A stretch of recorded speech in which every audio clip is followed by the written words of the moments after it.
Hello friends, आज हम बड़ी सोच का बड़ा जादू बुक का सेकंड चैप्टर बहाना साइट्स का इलाज कैसे करें ये टॉपिक हम पढ़ने जा रहे हैं। ये असफलता की बीमारी है। चूंकि असफलता का संबंध लोगों से है, इसीलिए सफल होने के लिए यह जरूरी है कि आप लोगों को अच्छी तरह से समझ लें। अगर आप लोगों को ध्यान से देखेंगे तो आप उनसे यह सीख सकते हैं कि जिंदगी में सफल कैसे हुआ जा सकता है, और ये सीखने के बाद आप उसे अपने जीवन में उतार भी सकते हैं। अभी हाल बिना देरी किए लोगों का अध्ययन गहराई से करें, और जब आप ऐसा करेंगे तो आप देखेंगे कि असफल लोग को दिमाग की एक भयानक बीमारी होती है। हम इस बीमारी को अपेंडिसाइट्स की तर्ज पर बहानासाइट्स का नाम दे सकते हैं, यानी कि एक्सक्यूसाइट्स जिसे बोलते हैं। हर असफल व्यक्ति में यह बीमारी बहुत विकसित अवस्था में पाई जाती है, और ज़्यादातर आम आदमियों में ये बीमारी थोड़ी बहुत तो होती ही है। आप पाएंगे कि बहानासाइट्स की बीमारी सफल और असफल व्यक्तियों के बीच का सबसे बड़ा अंतर होती है। सफलता की सीढ़ियों पर बिना रुके चढ़ने वाला व्यक्ति बहानासाइट्स का रोगी नहीं होता, जबकि असफलता की ढलान पर लगातार फिसलने वाला व्यक्ति बहानासाइट्स से गंभीर रूप से पीड़ित होता है। अपने आसपास के लोगों को देखने पर आप पाएंगे कि जो व्यक्ति जितना सफल होता है वो उतने ही कम बहाने बनाता है, परंतु जो व्यक्ति कहीं नहीं पहुंच पाता और उसके पास कोई पहुंचने की कोई योजना भी नहीं होती, उसके पास बहाने थोके में मौजूद रहती है। असफल लोग फौरन से बता देते हैं कि उन्होंने अमुक काम क्यों नहीं किया, या वे उसे क्यों नहीं करते, या वे उसे क्यों नहीं कर सकते, या यह कि वे असफल क्यों है। सफल लोगों की जिंदगी का अध्ययन करें और आप उन सब में एक बात पाएंगे। असफल लोग जो बहाने बनाते हैं, सफल व्यक्ति भी वही बहाने बना सकते हैं, परंतु वो बहाने नहीं बनाते। मैं जितने भी बेहद सफल businessman, military officer, salesman, professional व्यक्तियों का या किसी भी क्षेत्र के अग्रणी लोगों से मिला हूँ, या जिनके बारे में मैंने सुना है, उनके सामने बहानों की कोई कमी नहीं थी। रूजवेल्ट अपने बेजान पैरों का बहाना बना सकते थे। ट्यूमेन शिक्षा की कमी का बहाना बना सकते थे। केनेडी यह कह सकते थे, प्रेसिडेंट बनने वक्त मेरी उम्र कम थी। जॉनसन और आइजनहावर हार्ट अटैक के बहाने के पीछे छुप सकते थे। किसी भी बीमारी की तरह बहानासाइट्स का अगर वक्त पर नहीं इलाज नहीं किया जाए तो हालात बिगड़ सकती है। विचारों की इस बीमारी का शिकार व्यक्ति इस तरह से सोचता है, मेरी हालत उतनी अच्छी नहीं है जितनी की होनी चाहिए। अब मैं लोगों के सामने अपनी इज्जत बचाने के लिए कौन सा बहाना बना सकता हूँ? बुरी सेहत, शिक्षा का अभाव, ज्यादा उम्र, कम उम्र, बदकिस्मती, व्यक्तिगत विपत्तियां, बुरी पत्नी, माँ बाप की गलत परवरिश, या कुछ। असफलता की बीमारी से पीड़ित व्यक्ति जब किसी अच्छे बहाने को चुन लेता है तो फिर वो उसी कर कसकर जकड़ लेता है। फिर वो इस बहाने के सहारे लोगों को और खुद को यह समझाता है कि वह जीवन में आगे क्यों नहीं बढ़ पा रहा है, और हर बार जब वो बीमार व्यक्ति बहाना बनाता है तो वो बहाना उसके अवचेतन में और गहराई तक चला जाता है। जब हम उनमें गहराव की खाद डालते हैं तो विचार, चाहे वह सकारात्मक हो या नकारात्मक, ज्यादा तेजी से फलने फूलने लगते हैं। शुरुआत में तो बहानासाइट्स का रोगी जानता ही नहीं है कि उसका बहाना कम बेस झूठ है, परंतु वह जितनी ज्यादा बार अपने बहाने को दोहराता है उतना ही उसे लगने लगता है कि यही सच है और यही उसकी असफलता का असली कारण है। सफलता की राह में अपने चिंतन को सही दिशा में ले जाने के लिए सबसे पहले तो आपको यह कदम उठाना पड़ेगा कि आप बहानासाइट से बचाव के लिए वैक्सीन लगवा ले। ये इसीलिए जरूरी है क्योंकि बहानासाइट्स एक ऐसी बीमारी है जो इंसान को जिंदगी भर सफल नहीं होने देती। बहानासाइट्स की बीमारी कई तरह की होती है, परंतु मोटे तौर पर ये 4 प्रकार की होती है। सेहत का बहानासाइट, बुद्धि का बहाना साइड, उम्र का बहाना साइड्स और किस्मत का बहाना साइड्स। आइए हम देखें कि इन सब से खुद को किस तरह बचा जा सकता है। बहाना साइड्स के 4 सबसे लोकप्रिय रूप है। मैं क्या करूं, मेरी तबीयत ही ठीक नहीं रहती, ये सेहत का बहाना साइड्स है। परंतु सेहत का बहाना साइड्स भी कोई तरह का होता है। कोई लोग बिना किसी बीमारी के उल्लेख के यूं ही कहते हैं मेरी तबीयत ठीक नहीं है लग रही है, जबकि कोई लोग अपनी बीमारी का नाम जोर देकर अंडरलाइन करते हैं और फिर विस्तार से आपको बताते हैं कि उनके साथ क्या गड़बड़ है। बुरी सेहत को लेकर 1000 बहाने बनाए जा सकते हैं और उनसे भी यह सिद्ध किया जा सकता है कि अपनी बीमारी के कारण आदमी वो नहीं कर पा रहा है जो वो करना चाहता है। अपनी बीमारी के कारण ही वो बड़ी जिम्मेदारियों का बोझ नहीं ले पा रहा है, इसी कारण वो ज्यादा पैसा नहीं कमा पा रहा है, इसी कारण वो सफल नहीं हो पा रहा है। लाखों करोड़ों लोग सेहत के बहाना साइड से पीड़ित रहते हैं, परंतु क्या ज्यादातर मामलों में यह सिर्फ बहाना नहीं होता?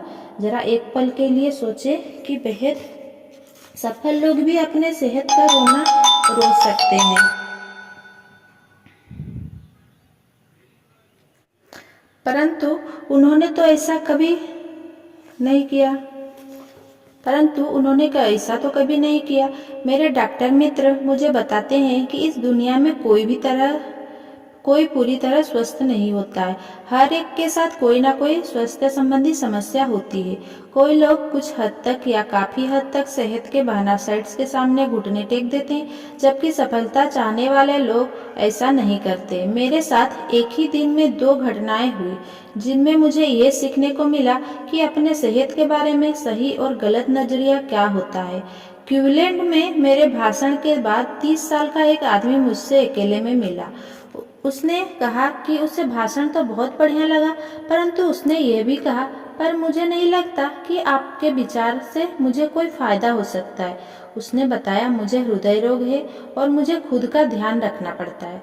इसके बाद उसने मुझे यह भी बताया कि यह 4 डॉक्टरों के पास जा चुका है, परंतु डॉक्टर उसके दिल में कोई बीमारी नहीं ढूंढ सके। उसने मुझसे पूछा कि ऐसी स्थिति में उसे क्या करना चाहिए। मैंने जवाब दिया, मैं हृदय रोग के बारे में तो ज्यादा नहीं जानता, परंतु एक आदमी के रूप में मैं आपको ये बता सकता हूँ कि इन परिस्थितियों में मैं क्या करता। पहली बात तो यह है कि मैं सबसे अच्छे हृदय रोग चिकित्सक के पास जाता और उसकी राय को अंतिम मान लेता।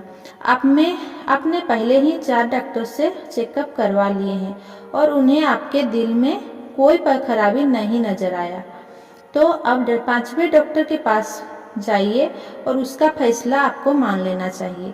हो सकता है कि आपके हृदय में कोई रोग ना हो और यह सिर्फ आपके मन का वहम हो, परंतु अगर आप इसकी चिंता करेंगे तो एक ना एक दिन आपको सचमुच हृदय रोग हो जाएगा। अगर आप बीमारी के बारे में सोचते रहेंगे, उसे खोजते रहेंगे, उसकी चिंता करते रहेंगे, तो अक्सर आप इसी वजह से बीमार पड़ जाएंगे। मैं आपको दूसरी सलाह यही देना चाहता हूँ कि आप डॉक्टर सिडलर की महान पुस्तक how to live 365 days a year पढ़ें। डॉक्टर सिडलर इस पुस्तक में बताते हैं कि अस्पताल में जो मरीज भर्ती होते हैं उनमें से 3/4 लोग को दरअसल कोई शारीरिक बीमारी होती ही नहीं है। उसकी बीमारी का असली कारण मानसिक या भावनात्मक होता है।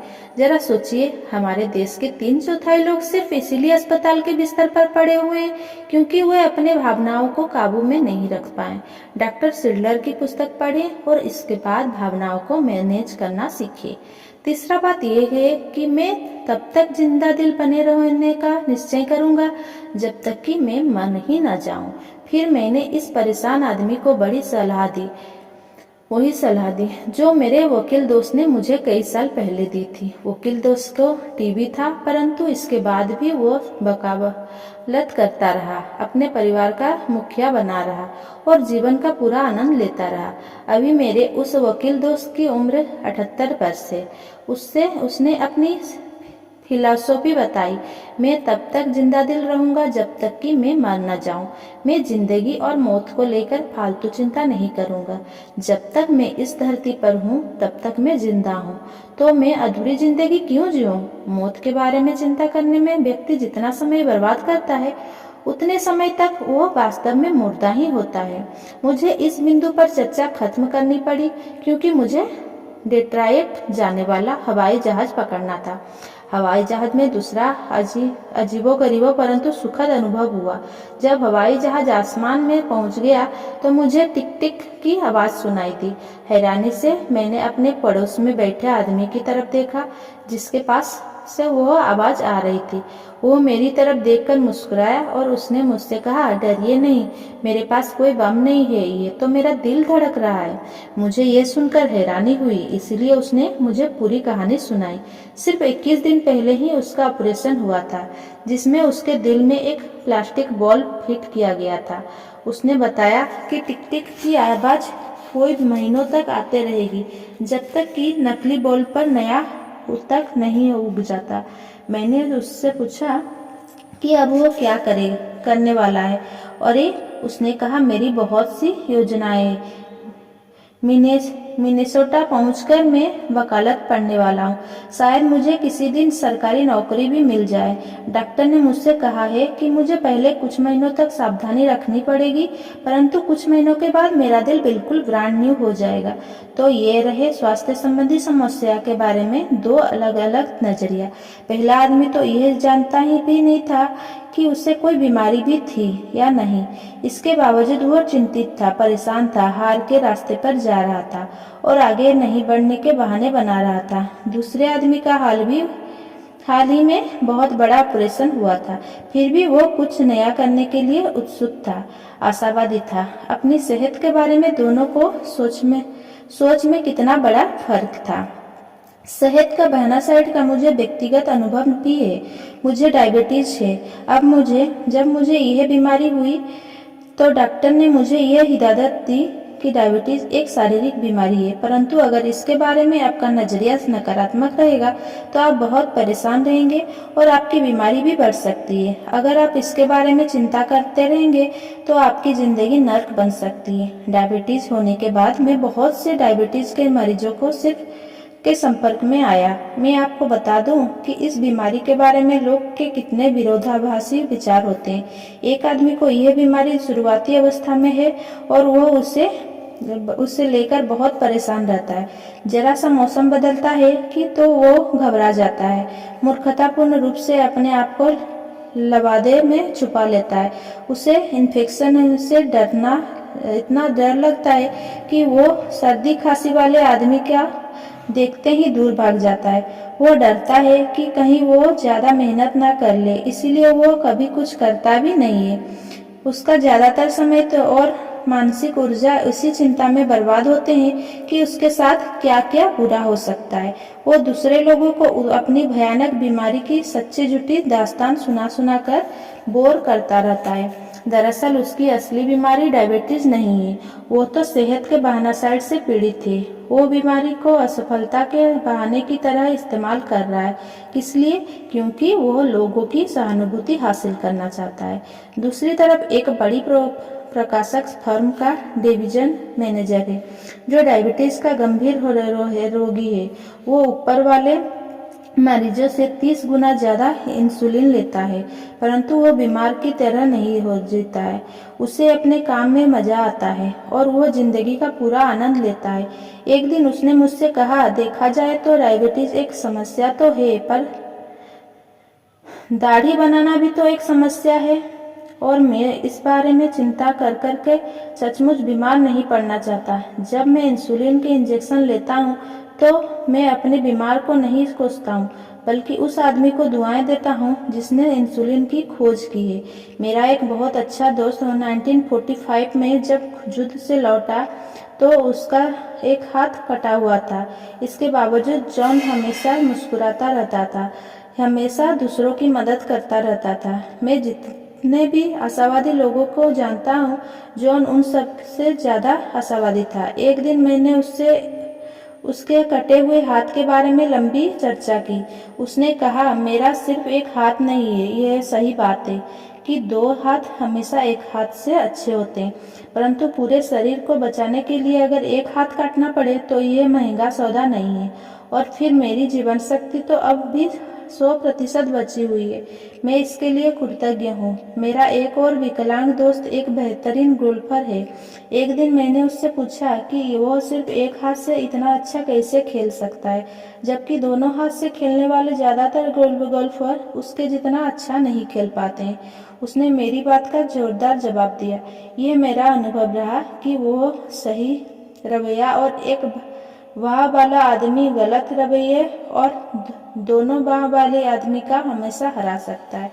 सही रवैया और एक बाह वाला आदमी गलत रवैये और दोनों बाहों वाले आदमी को हमेशा हरा सकता है। इस बारे में कुछ देर सोचें। ये न सिर्फ गोल्फ के दौरान पर सोचे, मैदान पर सोचे, बल्कि ये जिंदगी के हर हिस्से सेहत का बहाना साइड्स का से बचने का 4 तरीके। सेहत का बहाना साइड से बचने का सर्वश्रेष्ठ वैक्सीन के 4 डोज हैं। 1. अपनी सेहत के बारे में बात ना करें। आप किसी बीमारी के बारे में जितनी ज़्यादा बात करेंगे, चाहे वो साधारण सी सर्दी ही क्यों ना हो, ये बीमारी उतनी ही बिगड़ती जाएगी। बुरी सेहत के बारे में बातें करना कांटे को खाद पानी देने की तरह है। इसके अलावा अपनी सेहत के बारे में बातें करते रहना एक बुरी आदत है। इससे लोग बोर हो जाते हैं। इससे आपको आत्मा केंद्रित और बुढ़िया की तरह बातें करने वाला समझा जा सकते हैं। सफलता की चाह रखने वाले आदमी अपनी बुरी सेहत के बारे में चिंता नहीं करता। अपनी बीमारी का रोने से आपको थोड़ी सहानुभूति तो मिल सकती है, और मैं शक्ति शब्द पर जोर देना चाहूँगा। परंतु जो आदमी हमेशा शिकायत करता रहता है, उसे कभी किसी का सम्मान, आदर या वफादारी नहीं मिल सकती। सेकेंड में, अपनी सेहत के बारे में फालतू की चिंता करना छोड़ दें। डॉक्टर वॉल्टर अल्ब्रेज विश्व प्रसिद्ध मैया काल्पनिक में एमोरिटस कल्पना है। उन्होंने हाल ही में लिखा है, मैं हमेशा फिजूल की चिंता करने वाले लोगों को ऐसा न करने की सलाह देता हूँ। उदाहरण के तौर पर मैंने एक आदमी को देखा जिसे इस बात का पूरा विश्वास था कि उसका गोल ब्लैडर खराब है। हालांकि 8 बार अलग अलग क्लिनिकों में एक्सरे कराने में पर भी उसका गोल ब्लैडर पूरी तरह सही दिख रहा था, और डॉक्टरों का कहना था कि यह सिर्फ उसके मन का वहम है और दरअसल उसे कोई बीमारी नहीं है। मैंने उससे विनती की कि वह अब तो मेहरबानी करके अपने गोल ब्लैडर का एक्सरे कराना छोड़ दे। मैंने सेहत का जरूरत से ज़्यादा ध्यान रखने वाले सैकड़ों लोगों को बार बार जबरन ईसीजी कराते देखा है, और मैंने उनसे भी यही विनती की है कि वे अपनी बीमारी के बारे में फालतू की चिंता करना छोड़ दें। सेहत का बहाना साइड का तीसरा तरीके। अपनी सेहत जैसी भी हो, आपको उसके लिए कृतज्ञ होना चाहिए। एक पुरानी कहावत है, मैं अपने फटे हुए जूते को लेकर दुखी हो रहा था, परंतु जब मैंने बिना पैरों वाले आदमी को देखा तो मुझे ऊपर वाले से कोई शिकायत नहीं रहा। इसके बजाय मैं कृतज्ञ हो चला। इस बात पर शिकायत करने की बजाय कि आपकी सेहत में क्या अच्छा नहीं है, आपको इस बारे में खुश और कृतज्ञ होना चाहिए कि आपकी सेहत में क्या अच्छा है। अगर आप कृतज्ञ होंगे तो आप कोई असली बीमारी से भी बच सकेंगे। बहाना साइड का 4 नंबर में है, अपने आप को ये अक्सर याद दिलाएं, जंग लगने से बेहतर है घिस जाना। आपको जीवन मिला है आनंद लेने के लिए, इसे बर्बाद ना करें। जिंदगी जीने के बजाय अगर आप चिंता करते रहेंगे तो आप जल्दी ही किसी अस्पताल में भर्ती जरूर हो जाएंगे। परंतु मेरे पास सफल लोगों जितनी बुद्धि नहीं है। बुद्धि का बहाना साइड, या मेरे पास उतनी बुद्धि नहीं है, बहुत लोकप्रिय बहाना है। वास्तव में इतना आम है कि यह हमारे आसपास के तकरीबन 95% लोग में किसी न किसी रूप में मौजूद रहता है। बहाना साइड के बाकी रूपों में तो व्यक्ति बढ़ा चढ़ाकर बातें करता है, परंतु इस किस्म के बहाना साइट यानी बुद्धि के बहाना साइट में व्यक्ति चुपचाप दुखी होता रहता है। ज्यादातर लोग दूसरों के सामने यह मानने को तैयार नहीं होते कि उनमें पर्याप्त बुद्धि या समझ नहीं है, परंतु वे अंदर से यह बात महसूस करते हैं। जब बुद्धि की बात आती है तो हम में से ज्यादातर लोग 2 तरह की मूलभूत गलतियां करते हैं। हम अपनी बुद्धि को कम आंकते हैं और हम दूसरे व्यक्ति की बुद्धि को ज़्यादा आंकते हैं। इन गलतियों के कारण लोग काफ़ी नुकसान में रहते हैं। वे चुनौतीपूर्ण परिस्थितियों का सामना करने में असफल रहते हैं क्योंकि उनमें बुद्धि की ज़रूरत होती है। परंतु तभी वहाँ एक ऐसा व्यक्ति आता है जो बुद्धि के बारे में जरा भी विचार नहीं करता और उसे वो काम मिल जाता है। दरअसल महत्व इस बात का नहीं है कि आप में कितनी बुद्धि है, बल्कि इस बात का है कि जो आपके पास है आप उसका किस तरह उपयोग करते हैं। आपकी बुद्धि की मात्रा से ज़्यादा महत्वपूर्ण है वो चिंतन या वो नज़रिया जो आपकी बुद्धि को दिशा दिखा रहा है। मुझे इस बात को दोहराना है क्योंकि यह बहुत ही महत्वपूर्ण है। आपकी बुद्धि की मात्रा से ज़्यादा महत्वपूर्ण है वो चिंतन या वो नज़रिया जो आपकी बुद्धि को दिशा दिखा रहा है। देश के मशहूर डॉक्टर एडवर्ड टेलर से एक बार किसी ने यह सवाल पूछा, क्या कोई भी बच्चा वैज्ञानिक बन सकता है? टेलर ने जवाब दिया, वैज्ञानिक बनने के लिए तूफानी दिमाग की जरूरत नहीं होती, ना ही चमत्कारी याददाश्त की जरूरत होती है, ना ही यह जरूरी है कि बच्चा स्कूल में बहुत अच्छे नंबर से पास हो। वैज्ञानिक बनने के लिए केवल यह जरूरी है कि बच्चे की विज्ञान में काफ़ी रुचि हो। उसकी यह रुचि जितनी ज़्यादा होगी वो उतना ही बड़ा वैज्ञानिक बन सकता है। तो रुचि या उत्साह विज्ञान में भी महत्वपूर्ण होती है।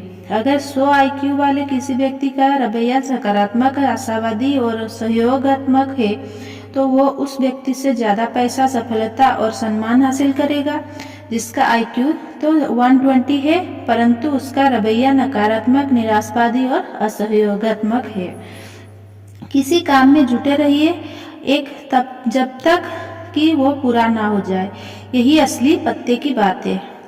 असली बुद्धि किस काम की? अक्सर जुटे रहने वाला व्यक्ति उस बुद्धिमान और प्रतिभाशाली व्यक्ति से ज़्यादा सफल होता है जो कोई काम पूरा नहीं करता है। जुटे रहने की क्षमता ही योग्यता का 95% हिस्सा है। पिछले साल मैं अपने कॉलेज के एक पुराने दोस्त चक से 10 साल बाद मिला। चक बहुत ही प्रतिभाशाली छात्र था और उसने ऑनर्स के साथ ग्रेजुएशन किया था। जब मैं उससे आखिरी बार मिला था तो उसका लक्ष्य था पश्चिमी नेब्रास्का में अपना बिजनेस खड़ा करना। मैंने चक से पूछा कि आखिरकार उसने किस तरह का बिजनेस खड़ा किया है। उसका जवाब था, मैं कोई बिजनेस खड़ा नहीं कर पाया। 5 साल पहले मैं तुम्हें ये नहीं बताता 1 साल पहले भी नहीं, परंतु अब मैं इस बारे में बात करने के लिए तैयार हूँ। अब जब मैं अपने कॉलेज के दिन के याद करता हूँ तो मुझे ये महसूस होता है कि मैं हर योजना को खामियां ढूंढने में माहिर था। मैं यह बता सकता था कि कोई बिजनेस क्यों चौपट हो जाएगा, कोई योजना क्यों असफल हो जाएगी, राह में कितनी मुश्किल आएगी। आपके पास बहुत सारी पूंजी होनी चाहिए। यह सुनिश्चित कर ले कि बिजनेस साइकिल नहीं है, सही है। जो सामान हम बनाएंगे क्या उसकी बहुत मांग है, क्या स्थानीय उद्योग स्थिर है और स्थायी है, और इसी तरह के 1001 सवाल जिनके जवाब ढूंढे बिना कोई बिजनेस शुरू करना खतरनाक हो सकता है। मुझे सबसे ज़्यादा कष्ट इस बात से होता है कि मेरे वो दोस्त जिनमें ज़्यादा बुद्धि नहीं थी या वे लोग जो कभी कॉलेज गए ही नहीं थे, उन्होंने अच्छे खासे बिजनेस खड़े कर लिए हैं, जबकि मैं वही कहा वही हूँ। उनकी कंपनियों का ऑडिट करता फिरता रहता हूँ। कोई बिजनेस क्यों असफल हो सकता है, इसके बारे में सोचते रहने के बजाय काश मैंने यह सोचा होता कि कोई बिजनेस किस तरह सफल हो सकता है। अगर मैंने सकारात्मक चिंतन किया होता तो मेरी जिंदगी ज़्यादा सुखद होती। चक की बुद्धि में से ज़्यादा महत्वपूर्ण था उसका सोचने का नजरिया, जिसने चक की बुद्धि को गलत राह दिखाई। कोई प्रतिभाशाली लोग क्यों असफल होती है? पिछले कई सालों से मैं एक ऐसे आदमी के संपर्क में हूँ जो बेहद प्रतिभाशाली है, जिससे बुद्धि की कोई कमी नहीं है, और उसका नाम में है फी बेटा कंपा। इतनी बुद्धि होने के बावजूद वो बहुत असफल है। उसकी नौकरी भी सामान्य है। उसने कभी शादी नहीं की। उसके बहुत कम दोस्त हैं। उसने किसी तरह की जायदाद नहीं खरीदी है, इस डर से कि कहीं वो अपना पैसा ना गवा दे। यह आदमी अपनी बुद्धि का इस्तेमाल करके यह सिद्ध कर देता है कि चीज क्यों असफल होगी। इसके बजाय उसे अपनी बुद्धि का इस्तेमाल करके यह सिद्ध करना चाहिए कि सफल किस तरह हुआ जाए। जैसा मैंने ये कहा, उसके पास बुद्धि की कमी नहीं है, सिर्फ उसके सोचने का नजरिया गलत है और उसी कारण यह प्रतिभाशाली आदमी समाज को बहुत कम योगदान दे पाया है और उसने कोई रचनात्मक कार्य नहीं किया है। अगर वह अपना नजरिया बदल ले तो वह बड़े बड़े काम कर सकता है। उसमें अद्भुत सफलता दिलाने वाला दिमाग तो है, परंतु उसका नजरिया उतना ताकतवर नहीं है। मैं एक और ऐसे ही आदमी को जानता हूँ जो न्यूयॉर्क यूनिवर्सिटी में पीएचडी करने के बाद सेना में भर्ती हुआ।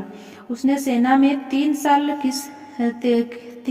किस तरह बिताए, स्टाफ ऑफिसर के रूप में नहीं, ना ही स्टाफ स्पेशलिस्ट के रूप में। इसके बजाय वो 3 साल तक सेना का ट्रक चलाता रहा। क्यों? क्योंकि उसके मन में अपने साथी सिपाहियों के प्रति नकारात्मक विचार भरे हुए थे। स्टार्ट करते। मैं एक और ऐसे ही आदमी को जानता हूँ जो न्यूयॉर्क यूनिवर्सिटी से पीएचडी करने के बाद सेना में भर्ती हुआ। उसने सेना में 3 साल किस तरह बिताए, स्टाफ ऑफिसर के रूप में नहीं, ना ही स्टाफ स्पेशलिस्ट के रूप में। इसके बजाय वो 3 साल तक सेना का ट्रक चलाता रहा। क्यों? क्योंकि उसके मन में अपने साथी सिपाहियों के प्रति नकारात्मक विचार भरे हुए थे। सेना के नियम कायदे से वो चिढ़ता था, अनुशासन को वो पसंद नहीं करता था।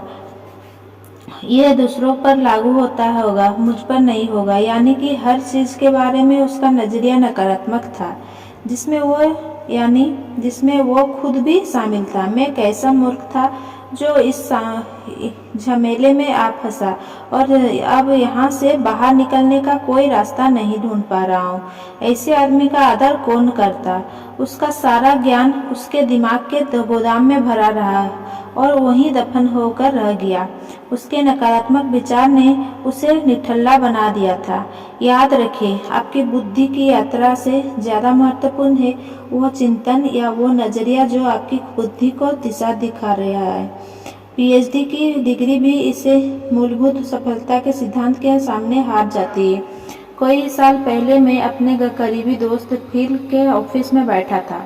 दिल एक बड़ी एडवर्टाइजिंग एजेंसी में ऑफिसर था। फिल अपनी एजेंसी के मार्केटिंग रिसर्च का निर्देशक था और उसका काम जोरदार चल रहा था। क्या फिल बहुत दिमाग वाला था? बिल्कुल नहीं। फिल को रिसर्च तकनीक का जरा भी ज्ञान नहीं था। उसे सांख्यिकी बिल्कुल भी समझ नहीं थी। वो कॉलेज ग्रेजुएशन भी नहीं किया था, हालांकि उसके सभी मातहत कर्मचारी कॉलेज ग्रेजुएशन थे। और फिल ये दावा भी नहीं करता था कि उसे रिसर्च के तकनीकी पहलू का ज्ञान है।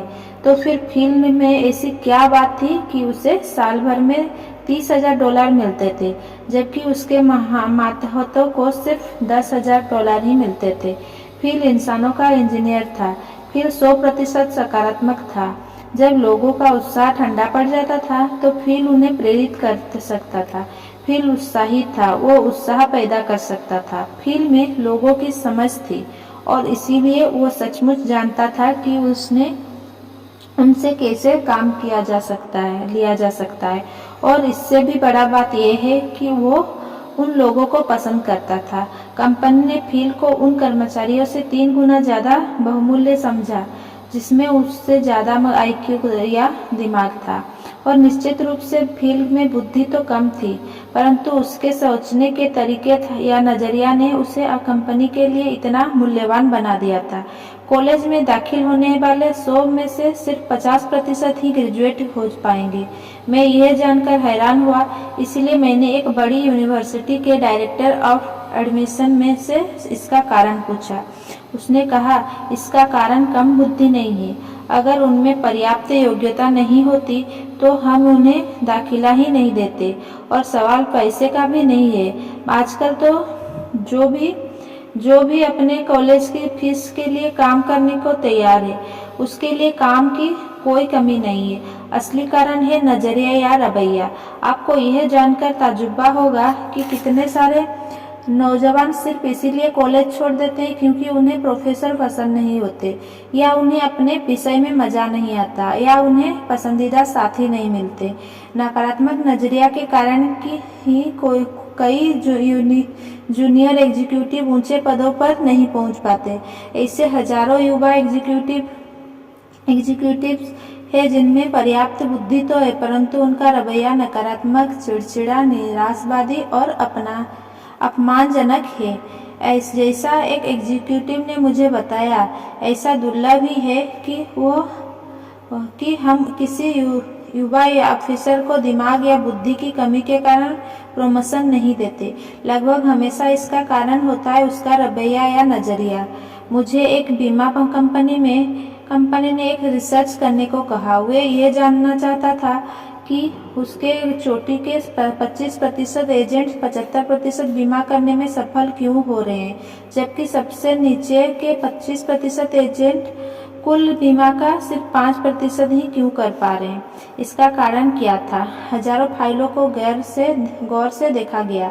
इस रिसर्च में एक बात उभर कर आई कि सबसे चोटी के और सबसे निचले बीमा एजेंट की बुद्धि में कोई खास अंतर नहीं था। उनकी सफलता में अंतर का कारण उनकी शिक्षा का अंतर भी नहीं था। बेहद सफल और बहुत असफल लोग में जो सबसे बड़ा अंतर पाया गया वो था उनके रवैये या नजरिया का। चोटी के बीमा एजेंट चिंता कम करते थे, ज्यादा उत्साही थे, लोगों को सचमुच पसंद करते थे। हम अपनी बुद्धि के मात्रा को तो बदल नहीं सकते, परंतु हम उस तरीके को तो बदल ही सकते हैं जिसमें हम अपनी बुद्धि का इस्तेमाल करते हैं। ज्ञान ही वो शक्ति है। अगर आप इसका रचनात्मक प्रयोग करें। बुद्धि के बहाना साइड से जुड़ी हुई एक गलत धारणा यह है कि ज्ञान ही शक्ति है, परंतु यह बात पूरी तरह सही नहीं है। यह केवल आधी सही है। ज्ञान केवल संभावित शक्ति है। ज्ञान शक्ति तभी बनता है जब इसका उपयोग किया जाता है, और सिर्फ तभी जब यह उपयोग सकारात्मक या रचनात्मक हो। एक बार महान वैज्ञानिक आइंस्टाइन से किसी ने पूछा कि एक मील में कितने फुट होते हैं। आइंस्टाइन ने जवाब दिया, मुझे नहीं मालूम। मैं अपने दिमाग में ऐसी जानकारी क्यों भरूं जो मैं किसी भी किताब से 2 मिनट में हासिल कर सकता हूं। आइंस्टाइन ने हमें एक बड़ा सबक सिखाया है। उनका मानना था कि हमें अपने दिमाग को तथ्यों या जानकारी का गोदाम बनाने से बचना चाहिए, और इसके बजाय वो ज़्यादा महत्वपूर्ण था कि हम अपने दिमाग से सही तरीके से सोचें। एक बार हेनरी फोर्ड ने शिकागो ट्रिब्यून पर मानहानि का मुकदमा ठोक दिया।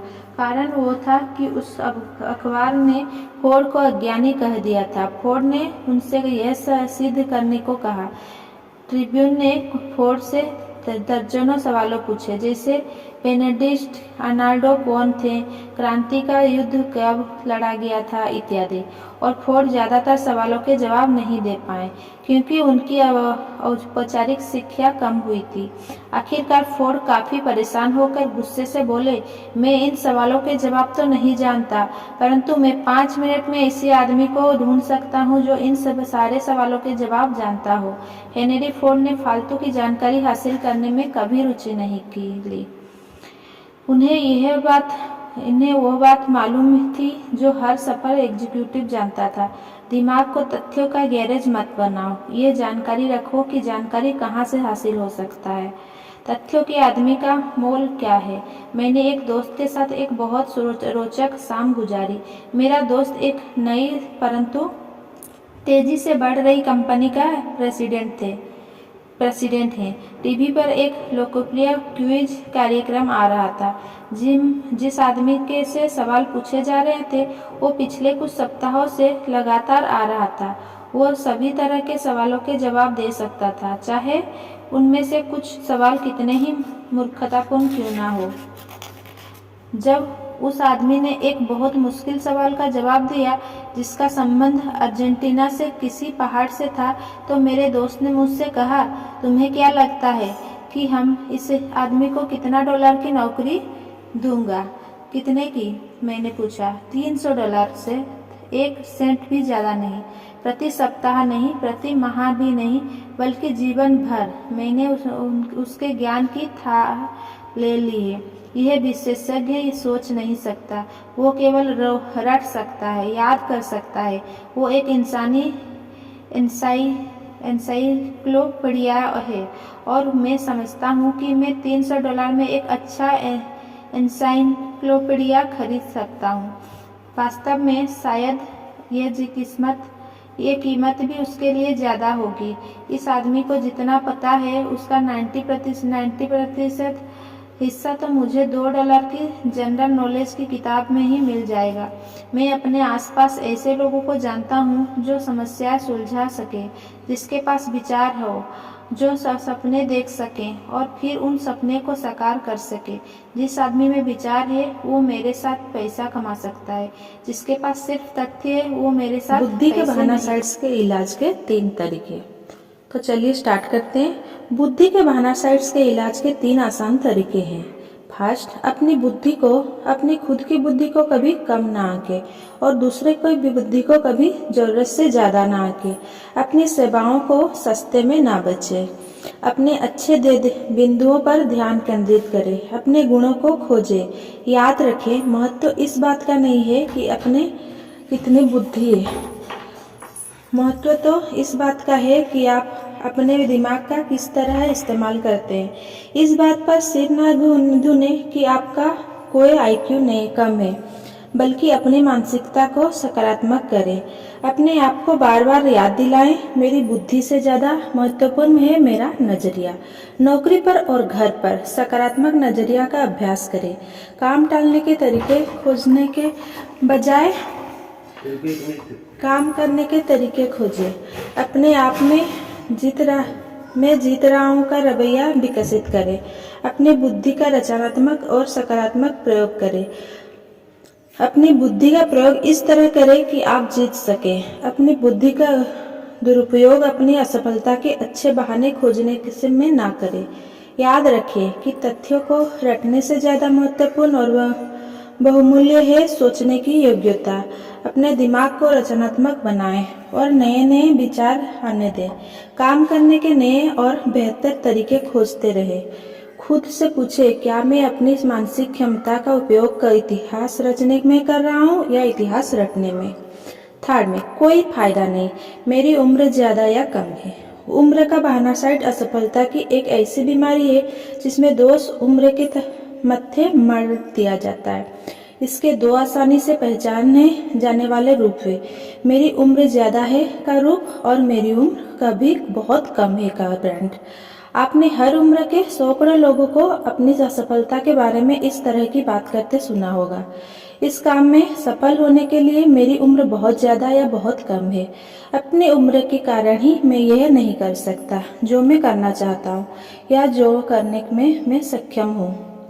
यह आश्चर्यजनक है, परंतु बहुत कम लोग ऐसा महसूस करते हैं कि उनकी उम्र किसी काम के लिए बिल्कुल सही है। इस बहाने ने हजारों लोगों के लिए सच्चे अवसर के दरवाजे बंद कर दिए। वह सोचते हैं कि उनकी उम्र ही गलत है, इसीलिए वो कोशिश करने की जहमत भी नहीं कर उठाते। उम्र के बहाना साइट का सबसे लोकप्रिय रूप है मेरी उम्र ज़्यादा है। यह बीमारी बहुत सूक्ष्म तरीके से फैलाई जाती है। टीवी के सीरियलों में दिखाया जाता है कि जब कंपनी के विलय के कारण किसी एग्जीक्यूटिव की नौकरी छूट जाती है तो वह बेरोजगार हो जाता है। उसे कहीं भी नौकरी नहीं मिल पाती क्योंकि उसकी उम्र ज़्यादा हो चुकी है।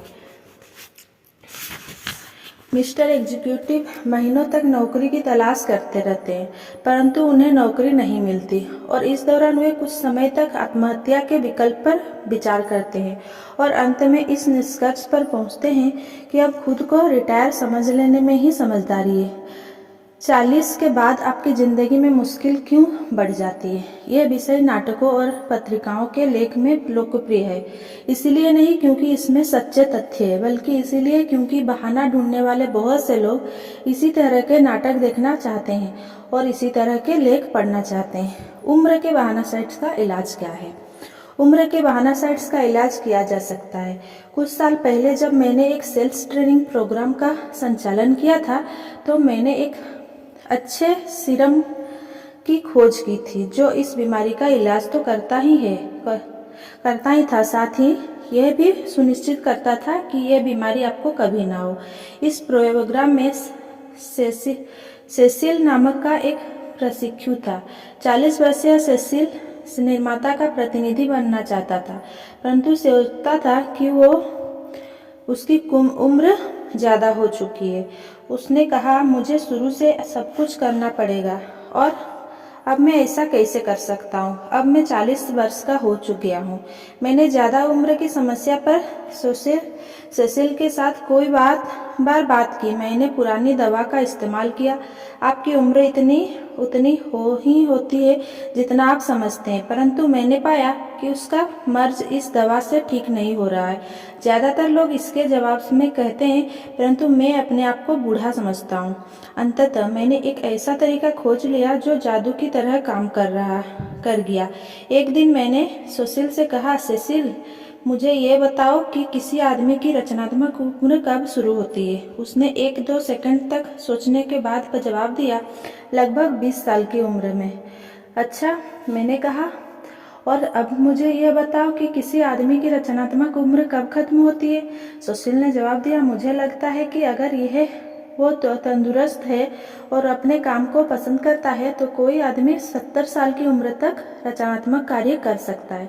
ठीक है, मैंने कहा, बहुत से लोग 70 साल के बाद भी बहुत से रचनात्मक कार्य करते हैं, परंतु मैं आपसे सहमत हो जाता हूँ कि किसी आदमी के रचनात्मक कार्य करने की उम्र 20 से 70 साल के बीच होती है और इस दौरान उसके पास 50 साल यानी कि आधी सदी होती है। सेसिल, मैंने कहा, आप अभी 40 साल के हैं। आपके रचनात्मक जिंदगी कितनी खत्म हो चुकी है? 20 साल, उसने जवाब दिया। और आपकी रचनात्मक जिंदगी अब कितनी बाकी है? 30 साल, उसने जवाब दिया। दूसरे शब्दों में, सेसिल, आपने अभी आधा रास्ता भी तय नहीं किया है। आपने अभी अपने रचनात्मक वर्ष का सिर्फ 40% हिस्सा ही पूरा किया है। मैंने सेसिल की तरफ देखा और यह महसूस किया कि यह बात उसके दिल को छू गई थी। उसकी उम्र का बहाना शायद तत्काल दूर हो गया। सेसिल ने देखा कि उसके सामने अभी बहुत से अवसरपूर्ण वर्ष मौजूद थे। अभी तक वो सोचता था, मैं तो अब बूढ़ा हो चला हूँ, परंतु अब वो सोचने लगा, मैं अब भी युवा हूँ। सेसिल ने अब महसूस किया कि हमारी उम्र कितनी है इस बात का कोई खास महत्व नहीं होता। दरअसल उम्र के बारे में हमारा नजरिया ही हमारे लिए वरदान या शाप बन जाता है। उम्र के बहाना साइट्स का इलाज करने से आपके लिए अवसरों के वे बंद दरवाजे खुल जाएंगे जिन पर इस बीमारी की वजह से ताला लगा दे हुआ है। मेरे एक रिश्तेदार ने अलग अलग तरह के काम करने के में अपने कई साल बर्बाद किए, जैसे सेल्समैनशिप, अपना बिजनेस करना, बैंक में काम करना, परंतु वो ये तय नहीं कर पाया कि वो क्या करना चाहता था या उसे कौन सा काम पसंद था। आखिरकार वो इस नतीजे पर पहुंचा कि वो पादरी बनना चाहता है, परंतु जब उसने इस बारे में सोचा तो उसने पाया कि उसकी उम्र ज़्यादा हो चुकी है। अब वो 45 वर्ष का था। उसके 3 बच्चे थे और उसके पास पैसा भी ज़्यादा नहीं था, परंतु सौभाग्य से उसने अपनी पूरी ताकत जुटाई और खुद से कहा, चाहे मेरी उम्र 45 साल हो या 65 साल, मैं पादरी बनकर दिखाऊंगा। उसके पास आस्था का भंडार था और इसके सिवा कुछ नहीं था। उसने विस्कॉन्सिन में 5 वर्षीय धर्मशास्त्र प्रशिक्षण कार्यक्रम में अपना नाम लिखवा लिया। 5 साल बाद वो पादरी बन गया और इलिनॉय के चर्च में अपने लक्ष्य को हासिल करने में कामयाब हुआ। बूढ़ा बिल्कुल नहीं, अभी तो उसके सामने 20 वर्ष की रचनात्मक जिंदगी बाकी थी। मैं इस आदमी से हाल ही में भी मिला था और उसने मुझे बताया, अगर मैंने 45 वर्ष की उम्र में इतना बड़ा फैसला नहीं किया होता तो मेरी बाकी जिंदगी दुख भरी होती, जबकि अभी मैं अपने आपको उतना ही युवा समझता हूँ जितना कि मैं 25 वर्ष पहले था। और उसकी उम्र कम लग रही थी। जब आप उम्र के बहाना साइट्स को हरा देते हैं तो इसका स्वाभाविक परिणाम यह होता है कि आप में युवावस्था का आशावाद आ जाता है और आप युवा दिखने भी लगते हैं। जब आप उम्र की सीमाओं को, अपने डर को जीत लेते हैं तो आप अपनी जिंदगी में कुछ साल तक जोड़ ही लेते हैं, अपनी सफलता में भी कुछ साल जोड़ लेते हैं। यूनिवर्सिटी के बारे में मेरे एक पुराने सहयोग ने मुझे ऐसा दिलचस्प तरीका बताया जिससे उम्र के बहानासाइड्स को हराया जा सकता था। बिल ने हार्वर्ड से 20 के दशकों में ग्रेजुएशन किया था। 26 साल तक स्टॉक ब्रोकर रहने के बाद बिल ने यह फैसला किया कि वो कॉलेज प्रोफेसर बनेगा।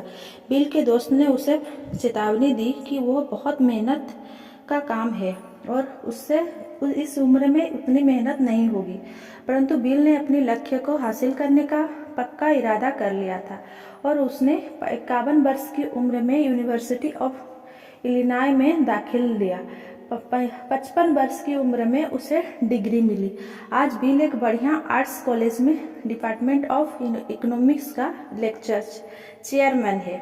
वो सुखी भी है। वो मुस्कुराते हुए कहता है, अभी तो मेरी जिंदगी के 1/3 बेहतरीन साल बाकी है।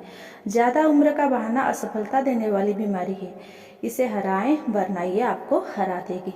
कोई आदमी ज़्यादा छोटा कब होता है? मेरी उम्र अभी बहुत कम है भी उम्र के बहानासाइड्स का एक ऐसा प्रकार है जिसने कई लोगों का भविष्य चौपट कर दिया है। लगभग 1 साल पहले मेरे जेरी नाम का 23 वर्षीय युवक मेरे पास एक समस्या लेकर आया। जेरी सर्विस में एक पैराट्रूपर था और इसके बाद वो कॉलेज गया था। कॉलेज जाते जाते भी जेरी ने अपने पत्नी और बच्चों की खातिर एक बड़ी ट्रांसफर एंड स्टोरेज कंपनी के लिए सेल्समैन का काम किया। उसने बहुत बेहतरीन काम किया, कॉलेज में भी और कंपनी में भी। परंतु आज जेरी चिंतित था। डॉक्टर स्वार्ट्ज उसने कहा, मेरी एक समस्या है। मेरी कंपनी में मुझे सेल्स मैनेजर बनाने का फैसला किया है। इससे मैं 8 सेल्समैनों का सुपरवाइजर बन जाऊंगा। मैंने कहा, बधाई हो, ये तो बहुत बढ़िया बात है। फिर तुम इतने परेशान क्यों दिख रहे हो? उसने जवाब दिया, मुझे जिन 8 लोगों को सुपरवाइजर बनाया गया है वो सभी मुझसे 7 साल से लेकर 21 साल तक बड़े हैं। मुझे ऐसे में क्या करना चाहिए?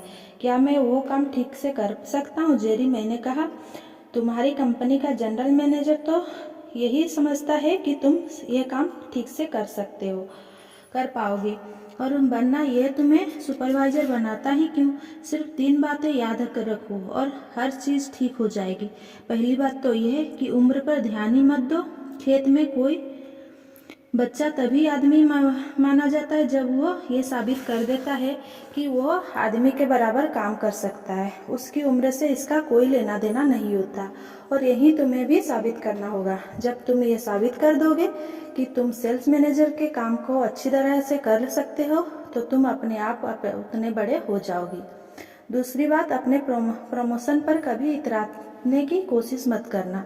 सेल्समैन के प्रति सम्मान दिखाना, उनसे सलाह लेना, उन्हें यह महसूस कराना कि वे एक टीम के कप्तान के साथ काम कर रहे हैं, किसी तानाशाह के साथ नहीं। अगर तुम ऐसा करोगी तो वे तुम्हारे साथ काम करेंगे, न कि तुम्हारे विरुद्ध। तीसरी बात, इस बात की आदत डाल लो कि तुमसे ज़्यादा उम्र वाले लोग तुम्हारे अधीन काम करें। हर क्षेत्र का लीडर जल्दी ही यह जान लेता है कि उसकी उम्र अपने कई अधीनस्थ से कम है, इसीलिए इस बात की आदत डाल लो। ये आगे आने वाले सालों में तुम्हारी काफ़ी काम आएगी, जब तुम्हें और भी बड़े अवसर मिलेंगे। और याद रखो, तुम्हारी उम्र तुम्हारी सफलता की राह में कभी बाधा नहीं बनेगी, जब तक कि तुम खुद उसे बाधा ना बनाओ। आज जेरी का काम बढ़िया चल रहा है। उसे ट्रांसपोर्टेशन बिजनेस पसंद है और कुछ ही सालों में वो अपनी खुद की कंपनी शुरू करने की योजना बना रहा है। कम तभी बाधा बनती है जब आप खुद ऐसा सोचते हैं। आप अक्सर सुनते होंगे कि कोई काम में काफ़ी शारीरिक परिपक्वता की जरूरत होती है, जैसे सिक्योरिटीज या बीमा बेचने में। किसी निवेशक का विश्वास जीतने के लिए या तो आपके बाल सफ़ेद होने चाहिए या फिर आपके सिर पर बाल ही नहीं होने चाहिए। ऐसा सोचना सरासर मूर्खता है। असली महत्व तो इस बात का है कि आप अपना काम कितनी अच्छी तरह कर रहे हैं। अगर आप अपने काम पर पकड़ रखते हैं, लोगों को समझते हैं, तो आप पर्याप्त परिपक्व हैं। उम्र का योग्यता से कोई सीधा संबंध नहीं होता, जब तक कि आप खुद को ये यकीन ना दिला दें कि उम्र और केवल उम्र ही आपको सफलता या असफलता दिला सकती है। कई युवा लोग यह महसूस करते हैं कि वे अपनी कम उम्र के कारण जिंदगी की दौड़ में पीछे हैं। हो सकता है कि किसी ऑफिस में कोई असुरक्षित आदमी या वह आदमी जिसे अपनी नौकरी छूटने का डर हो, आपके आगे बढ़ने की राह में रोड़े डाले। और हो सकता है कि वह आपकी उम्र का और आपके अनुभव की कमी का जिक्र भी करे, परंतु आपको ऐसे असुरक्षित लोगों को बातों पर ध्यान देने की जरूरत नहीं है। कंपनी के मालिक, कंपनी के मैनेजर ऐसा नहीं सोचेंगे।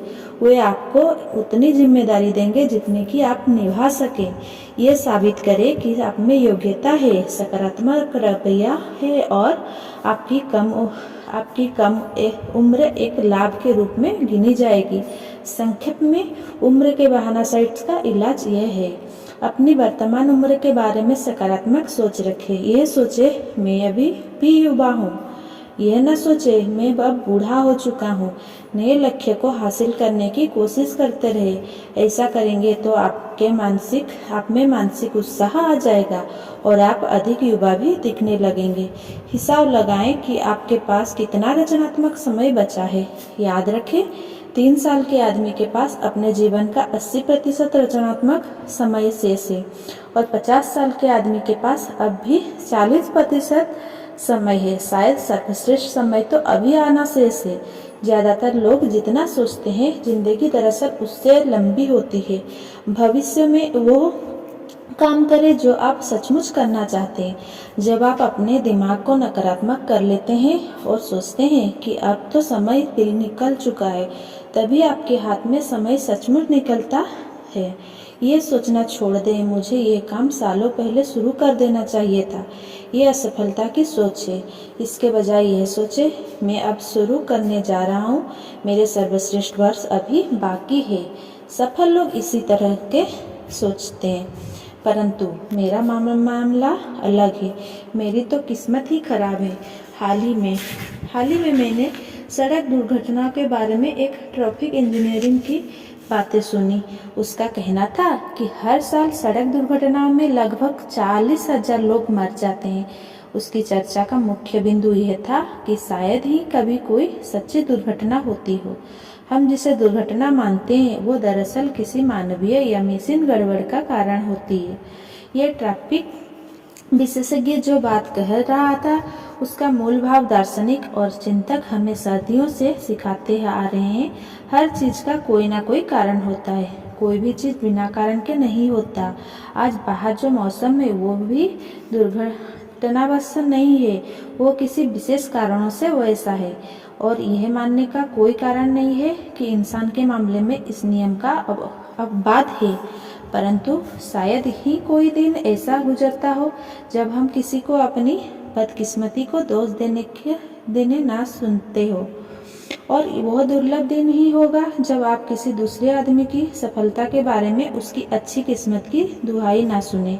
मैं आपको एक उदाहरण से समझाना चाहता हूँ कि लोग किस तरह किस्मत के बहाना साइट्स से पीड़ित होते हैं। मैंने 3 युवा जूनियर एग्जीक्यूटिव के साथ हाल ही में लंच किया।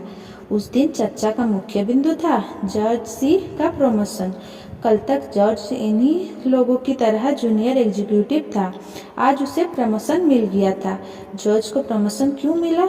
इन तीनों लोगों ने इस मुद्दे का पोस्टमार्टम किया और बहुत से कारण खोज निकाले। अच्छी किस्मत, मक्खन पालिश, प्रेशर और जॉर्ज की पत्नी का सोर्स, यानी सच्चाई को छोड़कर हर बात कही गई। सच्चाई ये थी कि जॉर्ज इस प्रमोशन के लिए सबसे ज़्यादा योग्य था। वो अपने काम को बेहतर तरीके से कर रहा था, वो ज़्यादा मेहनत से काम कर रहा था, वो अधिक प्रभावी और कार्यकुशल व्यक्ति था। मैं यह भी जानता था कि उस कंपनी के सीनियर ऑफिसर्स ने काफ़ी सोच विचार किया था कि इन चारों में से किसे प्रमोशन मिले। मैंने इन तीनों निराश दोस्त को यह समझाना चाहता था कि कंपनी के सीनियर ऑफिसर्स जब प्रमोशन देते हैं तो वे चारों नाम लिखकर टोपी में से किसी एक का नाम नहीं निकालते हैं। मैं मशीन के पुंजे बनाने वाली कंपनी के सेल्स एग्जीक्यूटिव से किस्मत के बहाना साइट्स के बारे में बात कर रहा था। वह समस्या को सुनकर रोमांचित हो गया और उसने मुझे अपने जीवन का एक किस्सा सुनाया। मैंने इसका यह नाम तो पहले कभी नहीं सुना, उसका कहना था, परंतु हर सेल्समैन इस गंभीर समस्या से जूझता है। कल ही हमारी कंपनी में जो घटना हुई उससे आपको एक बढ़िया उदाहरण मिल जाएगा। हमारा एक सेल्समैन 4 बजे मशीन के पूंजे का एक बड़ा ऑर्डर लेकर आया। ऑर्डर $1,12,000 का था। दूसरा सेल्समैन उस वक्त वही ऑफिस में खड़ा हुआ था। इस सेल्समैन का माल इतना कम बिकता देख था कि वो कंपनी पर बोझ बनता जा रहा था। जब जॉर्ज ने अच्छी खबर सुनाई तो उसने ईर्ष्या भरी बधाइयाँ तो दी, परंतु साथ में यह भी कहा, जॉन, एक बार फिर तुम्हारी किस्मत अच्छी रही। देखने वाली बात यह है कि यह कमजोर सेल्समैन यह मानने को तैयार ही नहीं था कि जॉन के बड़े ऑर्डर से किस्मत का कोई लेना देना नहीं था। जॉन उस ग्राहक पर कोई महीनों से मेहनत कर रहा था। उसने वहां आधा दर्जन लोगों से लंबी और बार बार चर्चाएं की थी। जॉन रात को योजना बनाया करता था कि वो किस तरह यह ऑर्डर हासिल कर सकता था। फिर उसने हमारे इंजीनियर के साथ बैठकर उस यंत्र के शुरुआती डिजाइन बनवाए। जॉन खुशकिस्मत नहीं था जब तक कि आप सुनियोजित काम करने के तरीके को किस्मत का नाम ना दें। अगर किस्मत के सहारे हम जनरल मोटर्स को एक बार फिर से गठित करें, अगर किस्मत ही यह तय करे कि कौन आदमी मैनेजर बनेगा और कौन चपरासी, तो इस देश का हर बिजनेस चौपट हो जाएगा। 1 मिनट के लिए कल्पना करें कि जनरल मोटर्स को हम किस्मत के सहारे पूरी तरह से पुनर्गठित करें। इस काम के लिए हम एक बक्से में सभी कर्मचारियों के नाम की पर्ची डाल दें। पर्ची उठाने पर जिसके नाम की पहली जो पर्ची में खुलेगी उसे हम प्रेसिडेंट बना देंगे, दूसरे नाम वाले का वाइस प्रेसिडेंट, और इसी क्रम से हम नीचे की तरफ आते जाएंगे। ये मूर्खतापूर्ण लगता है, नहीं क्या? परंतु किस्मत जब काम करती है तो इसी तरह ही करती है। जो लोग किसी भी व्यवसाय में चोटी पर पहुंचते हैं, चाहे वो बिजनेस मैनेजमेंट हो, सेल्समैनशिप हो, कानून हो, इंजीनियरिंग हो, अभिनय या कोई भी क्षेत्र हो, वो इसीलिए चोटी पर पहुंचते हैं क्योंकि उसका नजरिया उत्कृष्ट होता है और वे साथ में कड़ी मेहनत भी करते हैं। किस्मत के बहाना साइज का 2 तरीके से जीते। पहला, कारण और परिणाम के नियम को स्वीकार करें। जब आपको लोगों की कोई आदमी खुशकिस्मत लगे कि कोई आदमी खुशकिस्मत है तो जरा गौर से देखें, तब आपको यह दिखेगा कि जिसे आप पहली नज़र से अच्छे किस्मत समझते थे, दरअसल वो तैयारी, योजना और सफलता के नजरिया का परिणाम है। इसी तरह किसी आदमी की बदकिस्मती को भी गौर से देखें, आपको उसके पीछे भी कुछ कारण मिलेगा। मिस्टर सफल को जब झटका लगता है तो वे उसके पीछे सीखते मिलेंगे। मिस्टर सफल को जब झटका लगता है तो वे उसके कुछ सीखते हैं और उससे लाभ उठाते हैं, परंतु जब मिस्टर असफल हारते हैं तो वो अपनी असफलता से कुछ नहीं सीखते और बहाने बनाते रहते हैं। सेकंड में, कभी भी दिवास्वप्न ना देखें। अपनी मानसिक ऊर्जा को ऐसे सपने देखने में जाया ना करें जिसमें बिना मेहनत की सफलता हासिल की जा सकती है। हम किस्मत के सहारे सफल नहीं होते। सफलता उन चीज़ों को करने से आती है और उन सिद्धांतों में पारंगत होने से मिलती है जो सफलता में सहायक होते हैं। प्रमोशन, जीत, जीवन की अच्छी चीज़ें में किस्मत का सहारा ना लें। किस्मत से ये चीज़ें नहीं मिला करती। किस्मत से ये सब चीज़ें नहीं मिला करती। इसके बजाय आप अपने आप में ऐसे गुणों विकसित करें कि आप सचमुच एक विजेता बन जाएं।